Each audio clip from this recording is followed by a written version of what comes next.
दोस्तों एक सवाल, तुम्हारे दिमाग में कोई बिजनेस आइडिया है पर तुम रुके हुए हो क्योंकि तुम्हारे पास पूंजी नहीं है, फंड्स नहीं है। सही बात है ना। अब मैं तुम्हें एक बात बताता हूँ जो ज्यादातर लोग नहीं जानते। हार्वर्ड बिजनेस स्कूल के प्रोफेसर सारा सरस्वती ने दुनिया के सबसे सफल एंटरप्रेन्योर्स पर एक डीप रिसर्च की, ये समझने के लिए कि वो सोचते कैसे हैं। और उन्होंने पाया कि सक्सेसफुल एंटरप्रेन्योर्स पहले पूंजी, पहले फंड्स को नहीं ढूंढते। वो पहले पूछते हैं कि यार मेरे पास अभी क्या है, और उसी से शुरुआत भी करते हैं। इस थिंकिंग का नाम है दोस्तों इफेक्चुएशन। और यही फर्क है उनमें जो सिर्फ सपने देखते हैं और उनमें जो असल में शुरू कर देते हैं। आज मैं तुम्हें यही सिखाने वाला हूँ, बिना बड़ी पूंजी के बिजनेस की शुरुआत कैसे करते हैं। दोस्तों नमस्कार और स्वागत है आपका माइंड फिट ग्रोथ चैनल में। मैं हूँ आपका माइंड कोच कैप्टन सुंदर चंद ठाकुर। अगर तुम पहली बार यहाँ आए हो तो ये है लीडर्स माइंडसेट, हमारी खास सीरीज जहाँ हम वो माइंडसेट सिखा रहे हैं जो हर बड़े लीडर में होता है, चाहे वो चीफ एग्जीक्यूटिव ऑफिसर हो, एंटरप्रेन्योर हो, आईएएस ऑफिसर हो या आर्मी ऑफिसर या फिर पुलिस में उसने वर्दी पहनी हो। हर हफ्ते 2 नए एपिसोड्स आपको कुछ ना कुछ नया जरूर सिखाने वाले हैं। तो सबसे पहले क्या करना है, अपने चैनल को सब्सक्राइब कर लें ताकि कोई भी एपिसोड मिस ना हो। तो दोस्तों पिछले एपिसोड्स में हमने बॉडी लैंग्वेज और आवाज पर बात की कि लोग तुम्हें कैसे परसीव करते हैं। आज हम बात करेंगे उस चीज की जो टियर 2, टियर 3 शहर के हर युवा को सबसे ज्यादा रोकती है। पैसा नहीं है तो शुरुआत कैसे करूं। आज मैं आपको जो सिखाऊंगा दोस्तों वो सिर्फ थ्योरी नहीं है, वो मेरे अपने अनुभवों और असली रिसर्च पर आधारित है कि दुनिया भर के एंटरप्रेन्योर्स जिनके पास शुरुआत में कुछ नहीं था, उन्होंने कैसे शुरू किया क्या अपना बिजनेस। दोस्तों आर्मी के बाहर की दुनिया में भी एक पैटर्न बार बार दिखता है। छोटे शहरों में बहुत से टैलेंटेड लोग एक ही गलती करते हैं। वो ये सोचते हैं कि बिजनेस शुरू करने के लिए पहले एक बड़ा लोन चाहिए, एक बड़ा ऑफिस चाहिए, एक बड़ी टीम चाहिए, और वो इंतजार करते रहते हैं उस सही समय का जो कभी नहीं आता। जबकि जो लोग असल में आगे बढ़ते हैं वो पहले दिन से ये पूछते हैं कि यार अभी मेरे पास क्या है, कौन सी स्किल्स है मेरे पास, कौन से मेरे पास कॉन्टैक्ट्स हैं, कौन सा नेटवर्क है मेरे पास, और थोड़ा सा पैसा है कि नहीं मेरे पास। और उसी छोटी शुरुआत से काम शुरू कर देते हैं। एक टेबल, एक फोन, एक स्किल, बस इतना ही तो चाहिए। फर्क पूंजी का नहीं होता दोस्तों, फर्क इस सवाल का होता है कि मुझे क्या चाहिए पूछते हो या मेरे पास क्या है ऐसा पूछते, क्या पूछते हो। अब जरा इसके साइंस को भी समझिए कि इफेक्चुएशन थिंकिंग असल में काम कैसे करती है। इसके लिए आपको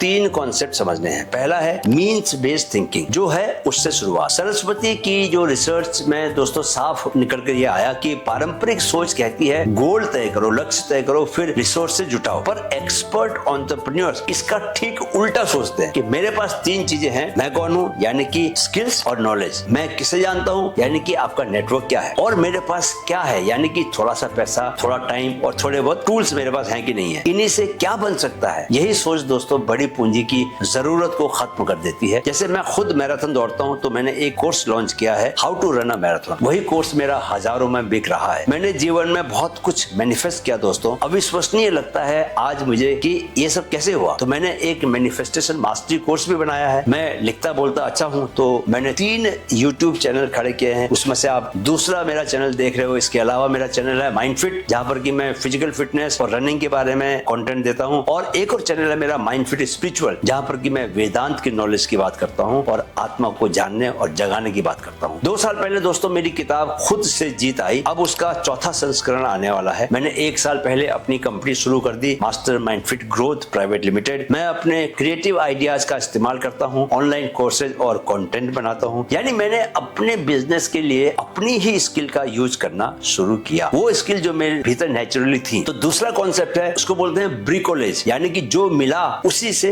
बनाना। रिसर्चर्स बेकर और नेल्सन ने एंटरप्रेन्योर्स पर एक फेमस स्टडी की दोस्तों, और एक कॉन्सेप्ट दिया, उसका नाम रखा ब्रिकोलेज, यानी सीमित रिसोर्सेज से भी काम चला लेना बजाय इसके कि बड़े रिसोर्सेज का इंतजार करें। उनकी रिसर्च में वो एंटरप्रेन्योर्स जिन्होंने ब्रिकोलेज अपनाया, मतलब जो हाथ में था उसी से शुरू किया उन्होंने, वो उन एंटरप्रेन्योर से ज्यादा टिके रहे जो बड़ी फंडिंग का इंतजार करते रहे। तीसरा कॉन्सेप्ट है दोस्तों अफोर्डेबल लॉस, कितना खोने का जोखिम आप उठा सकते हो। बड़ी पूंजी वाले सोच पूछती है कि कितना आप कमा लोगे। इफेक्चुएशन सोच पूछती है कि मैं कितना खोने का जोखिम उठा सकता हूँ, और उतने ही में सोच शुरुआत करती है। इससे रिस्क इतना कम हो जाता है कि शुरू करने का डर जो है वो टूट जाता है, यानी कि डर खत्म हो जाता है और आप उसका इंतजार करने के बजाय उसको शुरू कर देते हो, जो भी आपने बिजनेस सोचा होता है। जैसे दोस्तों मैंने कंपनी शुरू करने के लिए किसी से सिर्फ और सिर्फ 20 लाख रुपए लिए, और इसे खत्म करने से पहले पहले मैंने इससे दोगुने का रेवेन्यू ऑलरेडी क्रिएट कर लिया। मुझे यह भरोसा था कि इतना पैसा अगर डूबता भी है तो मैं अपने रिटायरमेंट फंड से उसे ले लूंगा, इसलिए मेरा डर खत्म हो गया। यानी कि छोटी पूंजी से आप शुरू कर सकते हो। तो दोस्तों आपको करना क्या है, ड्रिल नंबर 1 है दोस्तों कि 3 सवालों की लिस्ट आप बनाइए। आज एक कागज पर 3 सवाल लिखिए कि मैं कौन, यानी कि कौन सी स्किल मुझे आती है, मैं किसे जानता हूँ, कौन मेरी मदद कर सकता है इस वक्त, मेरे पास अभी क्या है, पैसा है कि नहीं, समय है कि नहीं, टूल्स है कि नहीं। इन तीनों जवाबों में एक छोटा सा पहला कदम लिखो जो तुम अगले 7 दिन में उठा सकते हो। ड्रिल नंबर 2 क्या है, अफोर्डेबल लॉस तय करो। सोचो बिना अपनी जिंदगी रिस्क में डाले तुम कितना पैसा या समय खोने का जोखिम उठा सकते हो, उतने में ही शुरुआत करो। एक बड़े लोन का इंतजार मत करो। ड्रिल नंबर 3 क्या है, पहला पेइंग कस्टमर ढूंढो। परफेक्ट प्रोडक्ट नहीं, परफेक्ट प्रोडक्ट बनाने में दोस्तों महीनों सालों लग जाते हैं, इतना समय मत लगाओ। जो भी स्किल या सर्विस तुम्हारे पास है उसे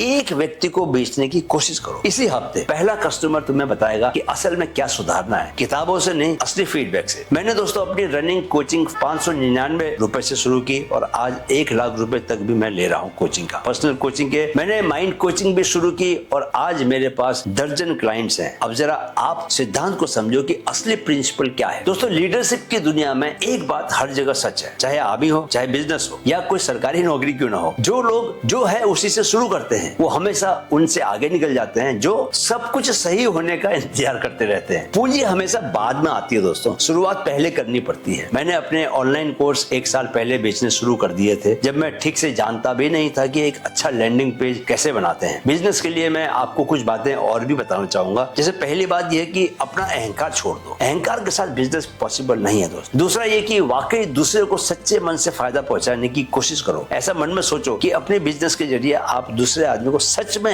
हेल्प करना चाहते हैं, उसका समय बचाना चाहते हैं, उसकी मुश्किलों को कम करना चाहते हैं, उससे मुनाफा कमाने की बात नहीं सोचनी। तीसरी बात कि रोज कुछ ना कुछ अपने बिजनेस के फील्ड से जुड़ी कोई ना कोई स्किल को दुरुस्त करते रहो, यानी कि सीखो। मेरा यूट्यूब का बिजनेस है दोस्तों, रनिंग कोचिंग और माइंड कोचिंग का बिजनेस है, तो मैं रोज अपनी आवाज पर काम करता हूँ, रोज रनिंग को बेहतर बनाता हूँ और रोज माइंड को शार्प बनाने की कोशिश करता हूँ, ऐसी एक्सरसाइजेस करता हूँ। चलिए मैं आपको एक नमूना देता हूँ, जरा हाथों को ऐसे घुमाकर दिखाइए, घुमाइए दोस्तों। ये माइंड के लेफ्ट और राइट हिस्से के बेहतर कोऑर्डिनेशन को तय करता है। मैं हर पल कॉन्शियस रहने, अवेयरनेस के बीच रहने की भी प्रैक्टिस करता रहता हूँ पूरे दिन। तो दोस्तों आज आपको क्या काम करना है, वो 3 सवालों वाली लिस्ट अभी बनानी है और एक छोटा पहला कदम लिखना है जो अगले 7 दिन में आप उठा सकते हो। कमेंट में लिखो अपना कदम, पहला कदम। मैं खुद पढ़ूंगा आपके कदम को कि आप क्या करने वाले हो, और कोई सवाल हो तो वो जरूर पूछो, मैं खुद जवाब दूंगा और कोशिश करूंगा कि आपकी मैं जितना संभव हो सके हेल्प करूं। अगले एपिसोड में दोस्तों हम बात करेंगे नौकरी या ऑर्गेनाइजेशन में प्रमोशन और हायरार्की का असली गणित की क्या करना चाहिए। बहुत से लोग मेहनत तो करते हैं पर आगे नहीं बढ़ पाते क्योंकि उन्हें ये गणित समझ में नहीं आता। वो एपिसोड आप मिस मत कीजिएगा, हरगिज मिस मत कीजिएगा। तो चैनल को सब्सक्राइब कर लो, बेल आइकन दबाओ। अगले एपिसोड में मिलते हैं। जय हिंद।